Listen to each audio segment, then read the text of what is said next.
Continuamos hoy, amigo oyente, nuestro recorrido por el Evangelio según San Mateo. En nuestro programa anterior estábamos considerando el versículo 24 de este capítulo 23, donde Jesús dice a los fariseos, «Guías ciegos, que coláis el mosquito y tragáis el camello». Ahora quizá este versículo nos cause un poco de risa por lo humorístico que parece.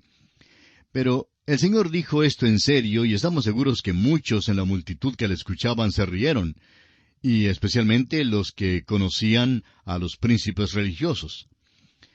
Hay muchas personas hoy en día que son exactamente como los escribas y los fariseos, que pretenden hacer grandes las cosas más pequeñas. Cuelan el mosquito y tragan el camello. A propósito, el camello era el animal inmundo más grande de Palestina. Se cuenta de una señora que solía disputar sobre lo terrible que era el pintarse los labios para las damas. Sin embargo, ella tenía la lengua más mala que cualquier otra persona que se haya conocido. Llevar la pintura de la chismografía en la punta de la lengua es mucho peor que llevar un poquito de pintura sobre los labios, y mayormente si se sirve de aquella pintura para teñirse en negro el carácter o la fama de otra persona. Es asombroso, amigo oyente, aun en nuestros días, cómo las personas cuelan el mosquito y se tragan el camello. Ahora consideremos los versículos 25 y 26 de este capítulo 23 del Evangelio según San Mateo. «Ay de vosotros, escribas y fariseos hipócritas, porque limpiáis lo de fuera del vaso y del plato, pero por dentro estáis llenos de robo y de injusticia. Fariseo ciego, limpia primero lo de dentro del vaso y del plato, para que también lo de fuera sea limpio». Este quinto ay describe a los fariseos con su énfasis sobre las cosas externas. Este es un cuadro de la iglesia corriente hoy en día, que está muy ocupada en limpiar por fuera la copa y el plato. Cumplen con todas las ceremonias, desean tener el mejor equipo, hablan tan bien y tan piadosamente por fuera, pero por dentro no tratan el pecado. En la mayoría de los casos ni aun les gusta la palabra pecado. Bueno, es una palabra sucia, y el pecado tiene que ser limpiado, tiene que ser quitado, erradicado. Amigo oyente, ninguna ceremonia externa puede limpiar la corrupción interna. Los fariseos sustituyeron la realidad por el rito, la fe por la formalidad y a Dios por la liturgia. Ahora los versículos 27 y 28 dicen, «Ay de vosotros, escribas y fariseos hipócritas, porque sois semejantes a sepulcros blanqueados, que por fuera a la verdad se muestran hermosos, mas por dentro están llenos de huesos de muertos y de toda inmundicia. Así también vosotros por fuera a la verdad os mostráis justos a los hombres, pero por dentro estáis llenos de hipocresía e iniquidad». Esta es una forma figurativa de hablar muy espantosa. Los fariseos son un cuadro de la copa y el plato que están limpios por fuera, pero sucios por dentro. También es un cuadro de la iglesia organizada de hoy en día, y desafortunadamente es también un cuadro del llamado cristiano común y corriente. Muchos de los que se autodenominan cristianos son de un mármol muy bello por fuera, pero por dentro no son más que huesos muertos. Están muertos en sus delitos y pecados. Tienen la apariencia de piedad, pero niegan la eficacia de aquel poder que es capaz de tomarlos, regenerarlos y hacerlos una nueva creación en Cristo Jesús. Amigo oyente, mientras usted no acuda a Cristo como pecador y le pida el perdón de sus pecados, el hecho de que usted sea miembro de alguna iglesia queda nulo y sin valor. Usted no es nada más que un hipócrita. Eso es lo que dice el Señor aquí en este pasaje. Se dice que la mayoría de la gente hoy en día es miembro de alguna iglesia. Sin embargo, cada vez que usted entra a algún lugar público, puede notar que el 99% de la gente toma bebidas alcohólicas, usa profanidad, cuenta chistes indecentes, y vive como vive el resto del mundo. Y amigo oyente, es que hay muchos sepulcros blanqueados que caminan hoy en día. Son cementerios ambulantes, unos zombis, muertos en sus delitos y pecados. Como usted ve, el Señor está usando aquí un lenguaje drástico, enérgico. Continuemos ahora con los versículos 29 al 33 de Mateo capítulo 23. «Ay de vosotros, escribas y fariseos hipócritas, porque edificáis los sepulcros de los profetas y adornáis los monumentos de los justos, y decís, Si hubiésemos vivido en los días de nuestros padres, no hubiéramos sido sus cómplices en la sangre de los profetas.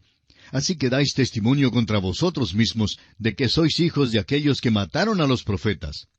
Vosotros también llenad la medida de vuestros padres. Serpientes, generación de víboras, ¿cómo escaparéis de la condenación del infierno? El Señor acusa a los escribas y fariseos de tener la misma naturaleza perversa de sus padres. Creían que edificando y adornando los sepulcros de los profetas asesinados se quitaban la responsabilidad de aquellos asesinatos. Pero Jesús está diciendo que sus hechos comprobaban lo opuesto, porque edificando los sepulcros estaban terminando lo que sus padres habían comenzado. Jesús conocía lo que estaba en sus corazones y sabía que conspiraban su muerte.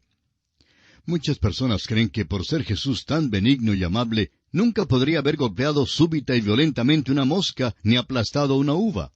Esto simplemente no es verdad. El Señor llama a estos escribas y fariseos serpientes y víboras. Amigo oyente, ¿conoce usted otro lenguaje que sea más drástico que este? El Señor dice que estos hombres son hijos de víboras. Esto es devastador para aquella doctrina que enseña la hermandad universal del hombre y la paternidad universal de Dios. Amigo oyente, Dios no lo reconocerá a usted como su amigo, ni mucho menos como su hijo, si usted persiste en rechazar a Jesucristo, el unigénito Hijo de Dios. La única manera de llegar a ser hijo de Dios es recibiendo, creyendo en Jesucristo como su Salvador personal. El apóstol Juan, en el primer capítulo de su Evangelio, versículo 12, manifiesta con toda claridad: mas a todos los que le recibieron, a los que creen en su nombre, les dio potestad de ser hechos hijos de Dios. En estos versículos el Señor habla en términos drásticos. Jesucristo vino a la tierra para morir por nuestros pecados porque nos ama. Pero si usted, amigo oyente, lo rechaza, Él llegará a ser su juez. Leamos ahora los versículos 34 al 36 del capítulo 23 de Mateo. Por tanto, he aquí yo os envío profetas y sabios y escribas, y de ellos a unos mataréis y crucificaréis, y a otros azotaréis en vuestras sinagogas, y perseguiréis de ciudad en ciudad, para que venga sobre vosotros toda la sangre justa que se ha derramado sobre la tierra, desde la sangre de Abel el justo hasta la sangre de Zacarías, hijo de Berequías, a quien matasteis entre el templo y el altar. De cierto os digo que todo esto vendrá sobre esta generación. Profetas, sabios y escribas son términos muy conocidos para estos oyentes del Señor. La persecución de estos hombres por los fariseos aumentaría así su culpa, de tal manera que el Señor tuvo que enviar el juicio divino sobre aquella generación de la nación. Todos los asesinatos en el Antiguo Testamento, desde Abel en el capítulo 4 de Génesis, versículo 8, hasta Zacarías, segundo libro de Crónicas, capítulo 24, versículos 20 al 22. Y las lecciones que enseñan estos relatos no lograron producir impresión alguna sobre estos príncipes religiosos. Rehusaron arrepentirse de sus malos caminos y así eran culpables ante Dios. No nos olvidemos que solo unos pocos años después de que el Señor habló estas palabras, Jerusalén fue destruida. Leamos ahora los versículos 37 y 38.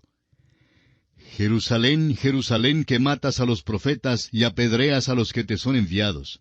¿Cuántas veces quise juntar a tus hijos como la gallina junta a sus polluelos debajo de las alas, y no quisiste?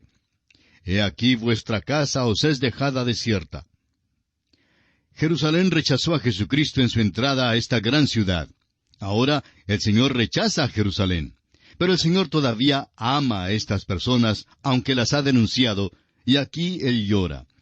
En el Antiguo Testamento Jeremías dio el mensaje más fuerte a los judíos, y luego lloró. Aquí el rey rechaza en forma definitiva a Jerusalén, la ciudad del rey. Al salir el Señor Jesucristo del templo en Jerusalén, por última vez, les dijo que su casa les era dejada desierta. Un templo del cual Dios se aparta ya no es más casa de Dios, sino solo casa de hombres.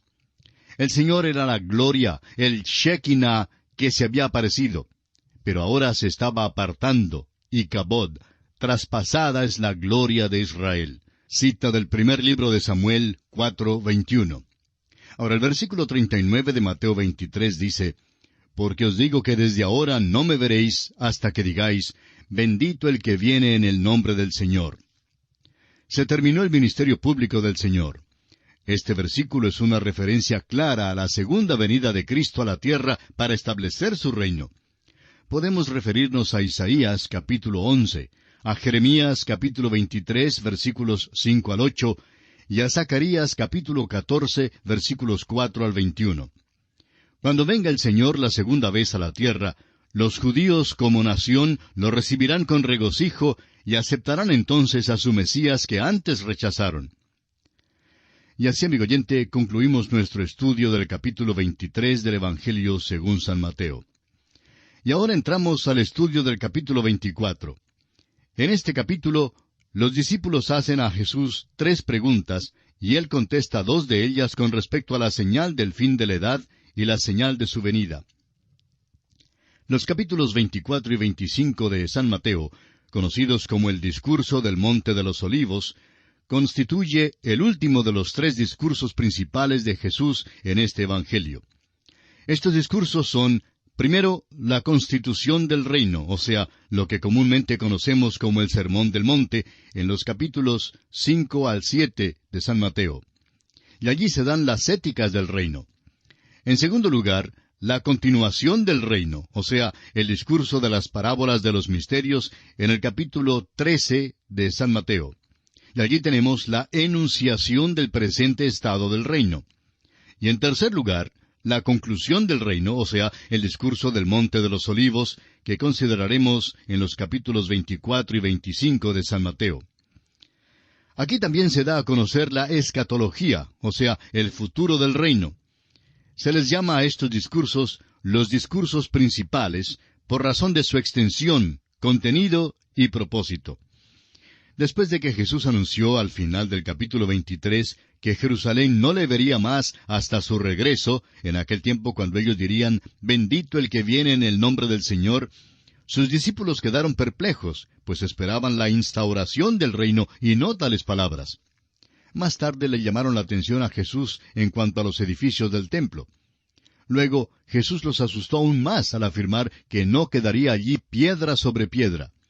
Esto produjo muchas preguntas en sus mentes. Vinieron pues a Jesús con 3 preguntas relacionadas con su perplejidad. El discurso del Monte de los Olivos es la respuesta que Jesús dio a estas 3 preguntas de sus discípulos. Dinos, primero, ¿cuándo serán estas cosas? En segundo lugar, ¿qué señal habrá de tu venida? Y en tercer lugar, del fin del siglo o de la edad. Las respuestas a las 2 últimas preguntas se encuentran en Mateo. Tanto Marcos como Lucas registraron una porción del discurso del Monte de los Olivos.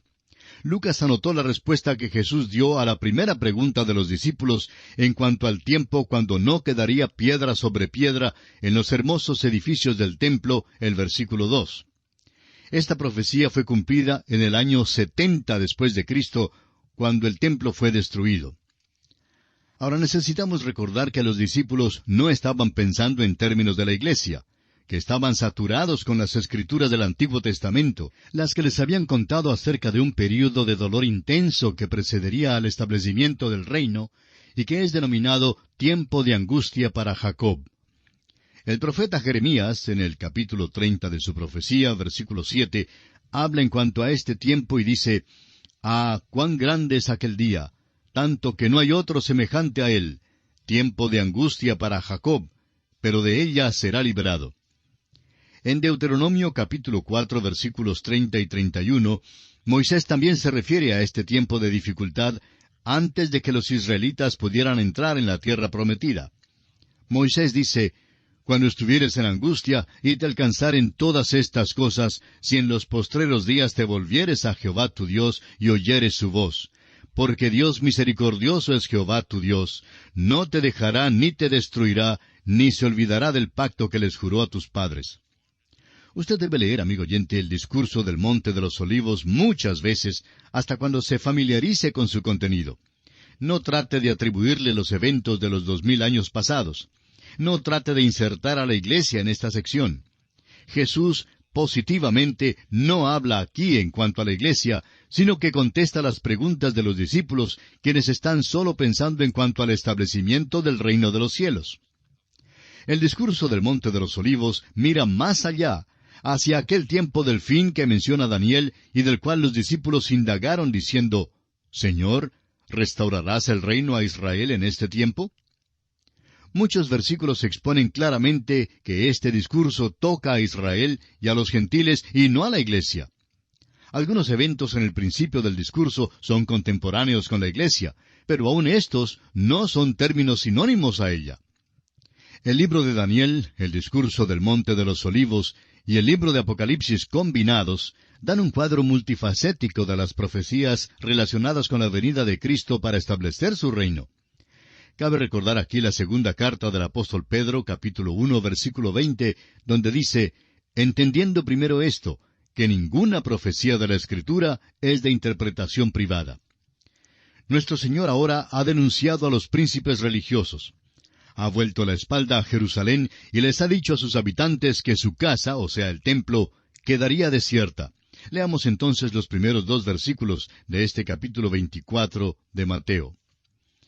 Cuando Jesús salió del templo y se iba, se acercaron sus discípulos para mostrarles los edificios del templo. Respondiendo él les dijo, «¿Veis todo esto? De cierto os digo que no quedará aquí piedra sobre piedra que no sea derribada». Los discípulos estaban turbados por el lamento de Jesús sobre Jerusalén con el uso de la palabra fuerte, «He aquí vuestra casa os es dejada desierta», en el versículo 38 del capítulo anterior.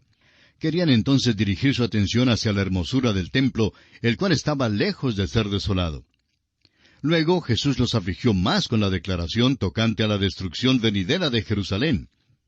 Los discípulos miraron el templo de Herodes, el cual, después de unos 40 años de construcción, todavía no estaba completo, y parecía todo menos desolado. Los discípulos, sin embargo, no vieron las cosas como las vio el Señor Jesús, quien podía ver más allá del tiempo presente. Amigo oyente, ¿ve usted su ciudad natal hoy en día como Dios la ve? Realmente nosotros no miramos al mundo hoy en día como Dios lo ve. Se están desvaneciendo los centros culturales, las escuelas, los rascacielos. Todas las grandes ciudades están bajo el juicio de Dios y todas se desvanecerán. ¿Vemos nosotros estas cosas cuando contemplamos nuestro mundo de hoy? Veamos ahora las 3 preguntas que los discípulos hacen a Jesús. Y aunque no tenemos tiempo para entrar en una explicación detallada de las mismas, vamos por lo menos a mencionarlas. Leamos entonces el versículo 3 de este capítulo 24 de Mateo. Y estando él sentado en el monte de los olivos, los discípulos se le acercaron aparte, diciendo, «Dinos, ¿cuándo serán estas cosas, y qué señal habrá de tu venida y del fin del siglo?»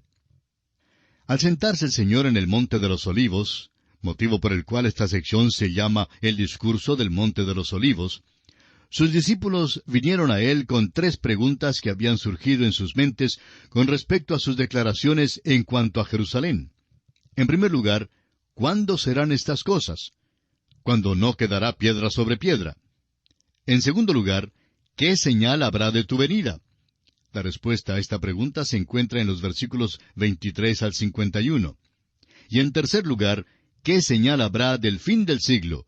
La contestación a esta pregunta se encuentra en los versículos 9 al 22. Como dijimos anteriormente, entraremos en más detalle en nuestro próximo programa. Que el Señor le bendiga es nuestra más ferviente oración.